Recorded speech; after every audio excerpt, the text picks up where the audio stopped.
Welcome to Miss Scarlett. Subscribe and don't miss out on Patreon. Have fun! Amidst the subdued atmosphere of the apartment, the quietness was only disturbed by faint clicking sounds and intermittent sighs. A lonely monitor lit up the tired visage, revealing a profound fatigue masked by a desperate expression. The dim lighting sourced from the device outlines the physique. A navy blue hoodie draped over a thin frame. Tattered jeans rolled up to the ankles completed the austere look. Hunched over, the solitary figure's mannerism showed signs of an exhausting investigation. An inquisitive mind preoccupied with questions, the user foraged the web, compiling an index of their developing interest. Hormonal treatments and procedures, read one tab. Self-administration dangers, what to know, warned another. Yet another was titled, The Complexities of Gender Dysphoria. Christopher, braving the late hour, pushed on. The determination to find answers was strong, but motivation was dwindling. With the limitations of inadequate college insurance policies for specialized medical care compounded by protracted waiting periods, the situation looked bleak for the 23-year-old. A wisper of brown hair, unkempt and falling across his eyes, hinted at a being lost in search of truth. His mother would comment on it when he visited home next weekend. She always did. "You'd be so handsome if you just cleaned up a bit," she'd say, not understanding that handsome was exactly what he didn't want to be. An advertisement popped up in the sidebar of the forum he was browsing. Usually, Christopher ignored these, but the text caught his attention. Access meds. No prescription needed.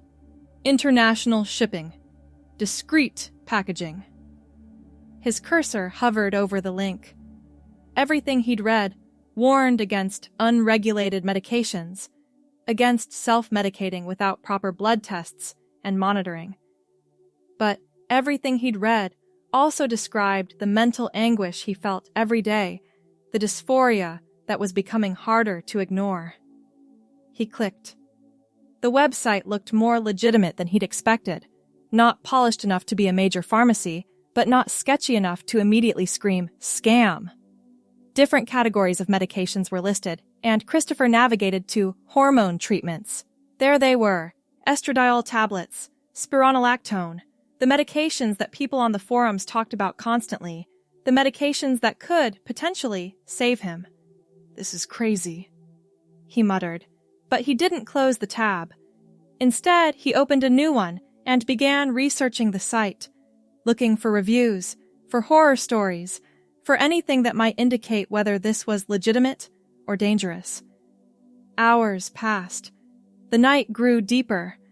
By the time the first hints of dawn appeared outside his window, Christopher had read dozens of accounts, some positive, some cautionary, all from people in situations similar to his own.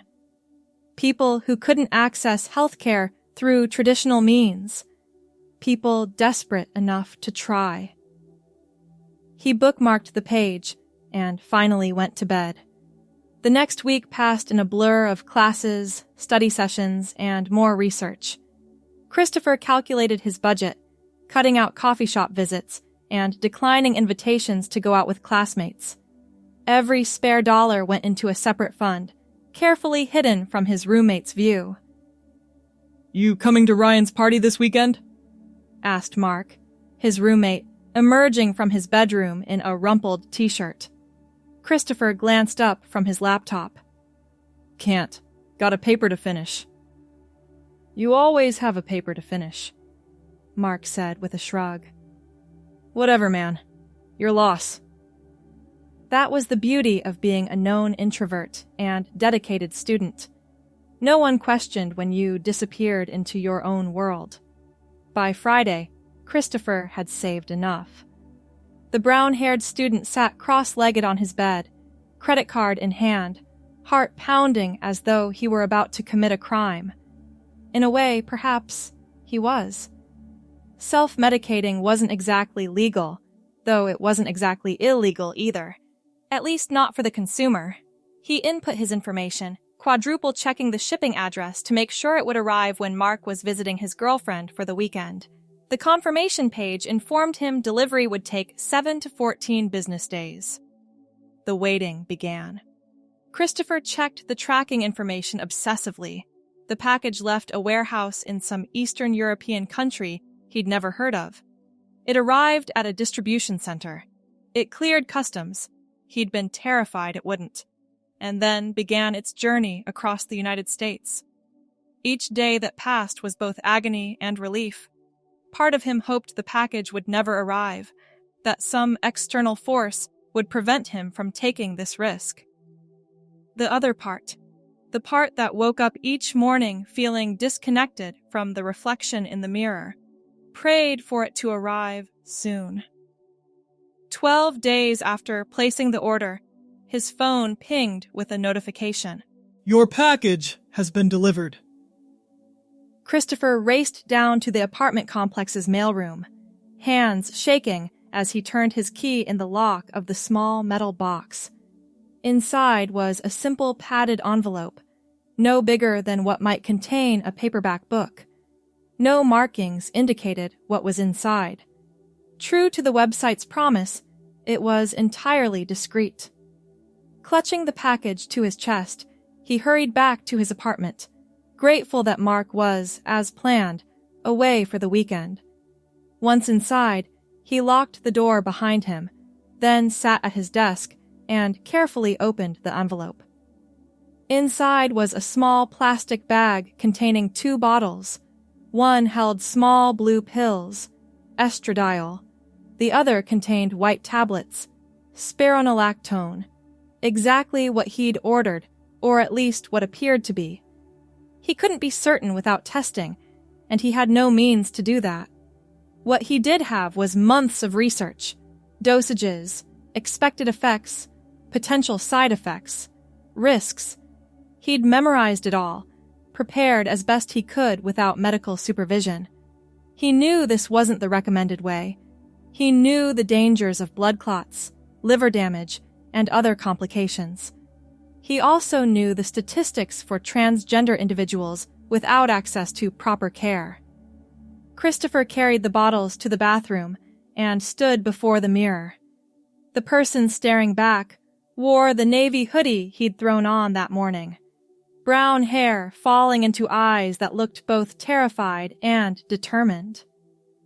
"My name is Christina," she whispered to the reflection, testing the words she'd only ever said inside her head. The name felt right, in a way Christopher never had. She opened the bottle of estradiol, tipped one small blue pill into her palm, and stared at it. Such a tiny thing to pin so many hopes on. So many fears, too. With trembling fingers, she filled a glass with water, placed the pill on her tongue, and swallowed. There was no immediate change, of course, no magic transformation. Just the knowledge that she had taken the first step on a journey she'd been contemplating her entire life.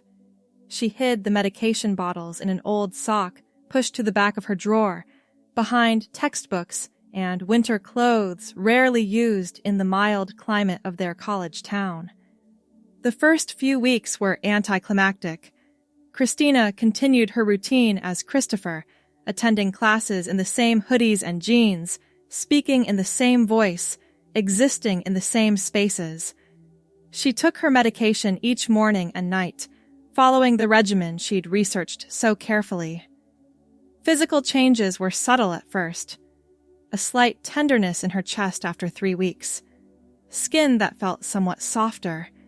It might have been her imagination, might have been the placebo effect, but she documented everything in a password-protected document on her laptop. The emotional changes were less expected. There were moments of euphoria when she allowed herself to think of the future, to imagine a body that matched her internal sense of self. There were also moments of crushing doubt. Was she making a mistake? Was she risking her health for nothing? "You look different," Mark commented one evening, about a month into her secret regimen. Have you lost weight or something? Christina shrugged, fighting the urge to cross her arms over her chest, where small but noticeable changes were developing. Maybe. Been busy, not eating much. Mark nodded, accepting the explanation without further question, and returned to his video game. That night, Christina researched more intensively. She needed to make a plan for when the changes became too obvious to hide. Her hair was already growing out. She'd stopped getting it cut, claiming she was too busy and broke. The brown locks now curled around her ears. Soon, she'd need different clothes. Soon, decisions would need to be made about who to tell, how to present, whether to continue living as Christopher in some contexts while exploring life as Christina in others. 2 months in, she ordered clothes online. Nothing flashy, just a few women's t-shirts, a pair of jeans cut for a feminine figure, a sports bra to contain and conceal her developing breasts. She had them delivered to an Amazon locker rather than the apartment. Trying them on for the first time, alone in her room with the door locked, was a revelation. The brown-haired figure in the mirror wore a simple pink t-shirt and jeans. The changes from the hormones were subtle enough that most people wouldn't notice, especially under loose clothing, but Christina saw them, the slight softening of her jawline, the redistribution of fat on her face. Combined with the women's clothing, the effect was undeniable. For perhaps the first time in her life, the reflection looked right. She snapped a quick photo with her phone, then changed back into her usual attire before Mark returned. The next challenge appeared in the form of an empty bottle. Her supply of estradiol would last only another 2 weeks. The website she'd ordered from was still operational, but the anxiety of ordering again, of something potentially going wrong, kept her awake at night. She placed the order, paying extra for expedited shipping. 8 days later, another nondescript package arrived. Another 3 months of medication, another ray of hope. As the semester progressed, so did her transition. Small steps, careful choices. She grew out her brown hair further, now long enough to be pulled back in a small ponytail. She switched to more androgynous clothing that could pass in either gender presentation: oversized sweaters, skinny jeans, canvas shoes. She practiced softening her voice when alone, watching YouTube tutorials on feminine speech patterns. Finals week approached, bringing with it the stress of exams and the additional concern of returning home for winter break. Christina hadn't told her parents anything. The thought of having that conversation made her physically ill. "Going home for the holidays?" Mark asked as they both studied in the living room, surrounded by textbooks and empty energy drink cans. "Yeah," Christina said, tugging self-consciously at her brown hair, which now reached past her shoulders. She'd told people she was growing it out for charity, a lie that had effectively silenced most questions. "Can't wait." Another lie. She was terrified. "Your mom's going to make you cut that hair," Mark said with a laugh. "Mine already warned me to look presentable before I show up. Like her church friends care about my hair." Christina forced a smile. "Probably." The day before she was due to leave for home, Christina made a decision. She couldn't go back to presenting fully male, not after months of transition, not after finally starting to feel comfortable in her own skin. But she also wasn't ready to come out to her parents. Not yet. Not over the holidays when emotions already ran high. She went shopping at the mall on the outskirts of town, somewhere she was unlikely to run into classmates. The saleswoman who helped her was kind, not batting an eye when Christina explained she was looking for clothes to wear home for the holidays. "Family not know yet, honey?" the woman asked gently, helping Christina select several sweaters and blouses that were feminine, without being obviously so. "No," Christina admitted. "Not yet." "Well, these should work. Feminine enough to help with your dysphoria, but not so much that anyone who isn't looking for it would notice. The maroon sweater especially. It's cut for women but looks unisex enough." Christina left with several bags and a heart full of gratitude for small kindnesses from strangers. The drive home the next day was 3 hours of anxiety. She'd packed her hormones carefully, hidden in a vitamin bottle. She wore the maroon sweater the saleswoman had recommended, paired with jeans that were technically women's, but looked similar enough to men's jeans. Her brown hair was pulled back in a simple ponytail. She'd skipped any makeup, though she'd been practicing with subtle applications in private. Her mother answered the door with a warm hug. "Christopher, we've missed you." She stepped back, hands still on Christina's shoulders, looking her up and down. "My goodness, you've lost weight! And your hair!" "It's for charity," Christina said quickly, the rehearsed excuse ready on her lips. "Lots of love. Need to grow it out more before I can donate." Her mother's expression softened. "That's sweet of you. Well, come in. Dinner's almost ready." The holidays were a strange blend of comfort and discomfort. Being in her childhood home brought back memories of growing up feeling out of place, of trying desperately to fit into a role that never felt right. But there was also the warmth of family traditions, the genuine love her parents had for the child they thought they understood.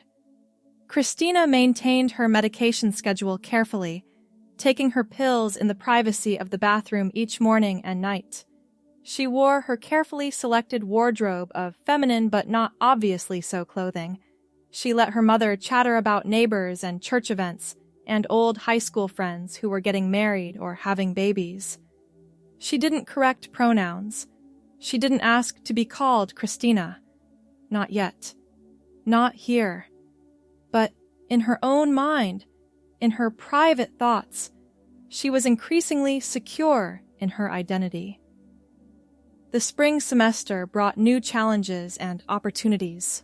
Christina decided it was time to begin living more authentically, at least in certain contexts. She joined an online support group for transgender students, connecting with others who understood the unique challenges of transitioning while in college. Through the group, she met Olivia, another transgender woman at a university across the state. Their friendship, conducted primarily through text and occasional video calls, became a lifeline. Olivia had been on HRT for 2 years, had navigated coming out to family and friends, had experienced the full spectrum of reactions. "I won't lie to you," Olivia said during one late-night call, her face serious on Christina's laptop screen. "DIY isn't ideal. You should really try to get proper medical supervision as soon as you can." Christina nodded, fingers absently twirling a strand of her brown hair, which now cascaded past her shoulders. "I know. I'm looking into the university's health services again. They've expanded their transgender healthcare options this year." "Good. And how are things with your roommate? Still in the dark?" Christina glanced at her closed bedroom door. Mark was home, playing video games in the living room. "Yeah. Though I think he suspects something. I've been wearing more androgynous clothes around the apartment and my hair." She gestured to her brown locks. "It's pretty obviously not a growing it out for charity situation anymore."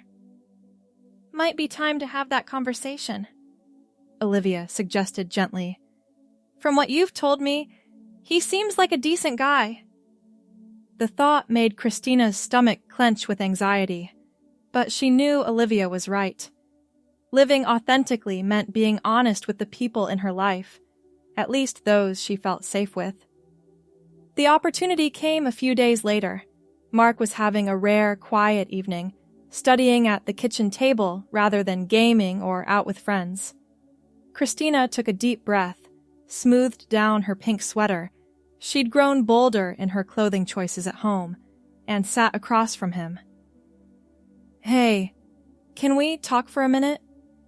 Her voice was higher than it had been months ago, the result of daily practice and the effects of hormones. Mark looked up from his textbook, brow furrowed in confusion at her serious tone.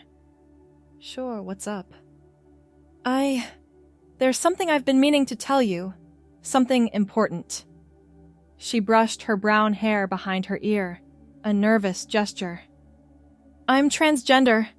I've been transitioning for several months now. My name is Christina." The silence that followed felt endless. Mark's expression cycled through confusion, surprise, and then, to Christina's immense relief, understanding. "Oh," he said finally. "That actually explains a lot. The hair, the new clothes." He paused. "The pills in the bathroom cabinet I accidentally knocked over last month." Christina winced. "You saw those?" "Yeah, but I put them back. Figured it wasn't my business." He shrugged. "So, Christina, huh? That's pretty close to Christopher." "Made it easier to choose," she admitted. "Less of a mental leap." Mark nodded slowly. "Makes sense. So, do you want me to use she, her pronouns? Different name when we're talking to other people, or..." The simple acceptance, the practical questions rather than judgment or disbelief, brought tears to Christina's eyes. Yes to the pronouns.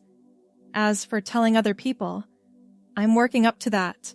For now, maybe just when we're home? "I can do that." Mark closed his textbook. "Thanks for trusting me enough to tell me." That night, Christina updated Olivia, the relief of having one person in her physical life who knew her truth making her giddy. "That's awesome," Olivia said, genuine happiness in her eyes. "First steps are the hardest. It gets easier from here." It didn't get easier immediately. There were still challenges. Finding a doctor willing to take over her hormone treatment, explaining her growing breasts, and softening features to classmates who knew her from previous semesters, planning how and when to tell her parents. But having Mark's support made the apartment a sanctuary. He corrected himself when he slipped up on pronouns, didn't bat an eye when she began wearing more obviously feminine clothing at home, and even offered fashion advice, though his suggestions were questionable at best. "That green sweater looks good with your hair," he said one morning as Christina prepared for class. "The brown and green combo works." Christina smiled at the casual compliment, at the ease with which Mark had adapted to her transition. "Thanks. Not sure about these jeans, though." She turned sideways, examining herself in the mirror hanging by the front door. "They look fine to me, but what do I know? I wear the same 3 pairs until they literally fall apart." Such simple, normal interactions were precious to Christina. Moments where her identity wasn't a source of tension or the focus of conversation, but simply an accepted fact. 3 months after coming out to Mark, Christina finally gathered the courage to make an appointment at the University Health Center. Their transgender healthcare program had expanded, and while there was still a waiting list for new patients, it was shorter than it had been. The doctor who eventually saw her was refreshingly matter-of-fact. "Self-medicating isn't uncommon," she said, reviewing the information Christina had provided about her DIY regimen. "I appreciate your honesty about it. Let's get some blood work done and see where we stand." The validation of having a medical professional take her seriously, of having her transition recognized as health care rather than something shameful or fringe, was overwhelming. Christina left the appointment with orders for comprehensive blood tests, a follow-up scheduled, and a legitimate prescription that would bridge the gap until her results came back. So you'll have actual doctor-prescribed hormones now? Mark asked that evening when she told him about the appointment. That's good, right? Safer? Christina nodded, relief evident in her expression. Much safer. And they can monitor for side effects, adjust dosages based on my levels, all the things I was worried about doing this on my own. The blood test results confirmed what Christina had suspected. Her DIY approach had been reasonably effective, but her hormone levels needed adjustment. With proper medical supervision, her transition continued more smoothly, with fewer of the mood swings and energy crashes she'd experienced before. As spring turned to summer, Christina faced her next major challenge: telling her parents. She'd avoided going home for spring break, claiming a special research project required her presence on campus. But the long summer break couldn't be avoided without raising suspicions. I could come with you, Mark offered as they discussed her options. For moral support. Christina considered this, twisting a strand of her long brown hair around her finger. That's really nice of you, but I think I need to do this alone. They'll already be processing a lot without adding an audience. She decided to tell them before going home. A phone call seemed impersonal for such a significant conversation, but showing up, presenting as female without warning, seemed cruel. After days of deliberation, she opted for a video call. She'd give them the opportunity to see her, to ask questions, to process their initial reactions without the pressure of an in-person meeting, but with more connection than a voice-only call would provide. The day of the call, Christina spent hours preparing. She chose a modest blue blouse that complemented her brown hair, which she wore loose around her shoulders. She applied light makeup, just enough to enhance her features without looking dramatically different from the child they remembered. Mark gave her a thumbs up on his way out the door, deliberately giving her privacy for the call. You've got this, he said. Text me if you need anything. Heart pounding, Christina connected the video call. Her parents appeared on screen, sitting close together on their living room couch, smiling in anticipation of seeing their child. Their expressions froze momentarily as they registered her appearance. Christopher? Her mother said, hesitantly. Is something wrong with your camera? Christina took a deep breath. No, Mom, the camera's fine. I need to tell you something important. She paused, gathering courage. I'm transgender. I've been transitioning for almost a year now. My name is Christina. The silence that followed was deafening. Her father's face remained impassive, but her mother's crumpled in confusion. What does that mean exactly? Her father finally asked, his voice carefully controlled. Christina had prepared for this question. It means I've always felt female, even though I was assigned male at birth. I've been on hormone replacement therapy, under medical supervision now. I'm living as a woman. Is this because of something we did? Her mother asked, tears forming. Did we push you too hard to be a certain way? No, Mom. This isn't anyone's fault. It's just who I am. It's who I've always been, even if I didn't have the words for it before. The conversation that followed was difficult. There were tears, questions, moments of tension, and moments of unexpected tenderness. Her parents didn't immediately embrace her identity. She hadn't expected them to, but they also didn't reject her outright. We need time, her father said finally. This is a lot to process. I understand, Christina replied, her own eyes wet with tears. I just couldn't come home without telling you. It wouldn't have been fair to any of us. They agreed she would still come home for part of the summer. They agreed to try using her new name. They agreed, most importantly, to keep talking. When the call ended, Christina sat motionless for several minutes, emotions washing over her in waves. Relief that the conversation was finally had, fear about what would happen next, hope that her parents' final words, "We love you, no matter what," were genuine. She texted Mark, "It's done. Went better than I feared. Worse than I hoped." His response came quickly. "Coming home. Ice cream or pizza?" "Both," she replied, grateful beyond words for his straightforward support. The summer visit home was awkward, but not disastrous. Her parents tried with her name and pronouns, succeeding sometimes and failing others. Her mother asked cautious questions about her transition. Her father was quieter, but made an effort to include her in their usual activities, working on his old car, watching baseball games, Sunday morning breakfasts at the local diner. By the time Christina returned to campus for her final year of college, a tentative new normal had been established with her family. It wasn't perfect acceptance, but it was a beginning. The fall semester brought new milestones. Christina officially changed her name in the university system.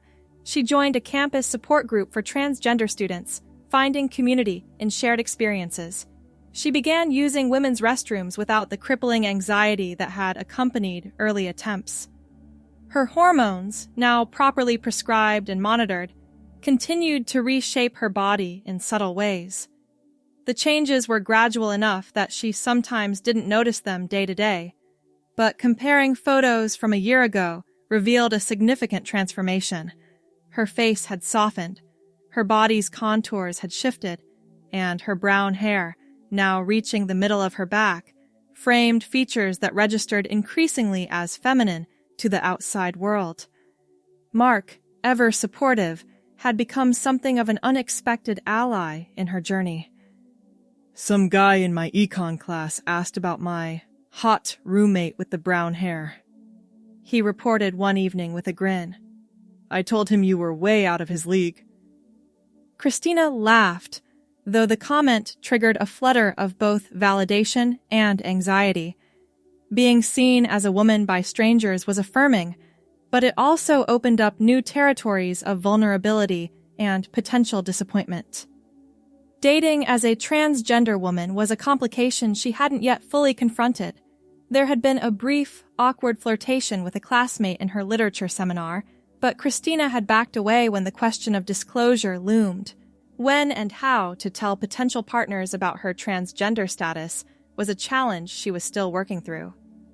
"You'll figure it out when the right person comes along," Olivia advised during their weekly video chat. "There's no perfect script for this stuff." As graduation approached, Christina faced both exciting possibilities and daunting challenges. Job applications required decisions about disclosure. Family events would mean navigating extended relatives who hadn't been part of her initial coming out. Medical considerations about the long-term management of her transition needed attention.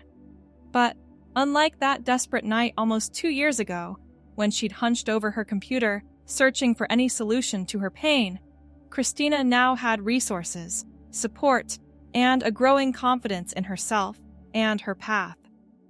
The day before graduation, Christina stood in front of the mirror in her bedroom. She wore a simple blue dress that complemented her brown hair, which was styled in loose waves, framing her face. The person looking back at her wasn't perfect. Dysphoria still visited occasionally, and certain features still caused her distress. But it was undeniably her, Christina, finally visible to the world as she'd always seen herself. Mark knocked on her open door. "Your parents just texted. They're at the hotel. Wanted to know if we're still on for dinner." Christina nodded, smiling at her roommate's reflection behind her. "Definitely. Just finishing up here." "You look great," he said simply. "Really happy." "I am," she replied, and realized with some surprise that it was completely true. The journey from that desperate student ordering unmarked packages to the confident woman preparing to graduate had been complicated, sometimes dangerous, often lonely. Christina wouldn't recommend her path to others. The risks of self-medication were real, the lack of proper medical supervision potentially serious. But standing there, alive and finally authentic, she couldn't regret the decisions that had brought her to this moment. That first pill, taken with shaking hands and a heart full of terror and hope, had been the beginning of her real life. Tomorrow, she would graduate. Her parents would hear her correct name called as she crossed the stage. She would enter the next chapter of her life as herself. Not perfect, not without challenges ahead, but whole in a way she'd never been before. Christina picked up her phone and took one last selfie in her bedroom mirror, a final documentation of this transitional space, this cocoon where she'd discovered her wings. The woman in the image smiled back, brown hair gleaming in the afternoon light, eyes bright with possibility. Thanks for watching, my girlies! Be sure to check out Patreon for more!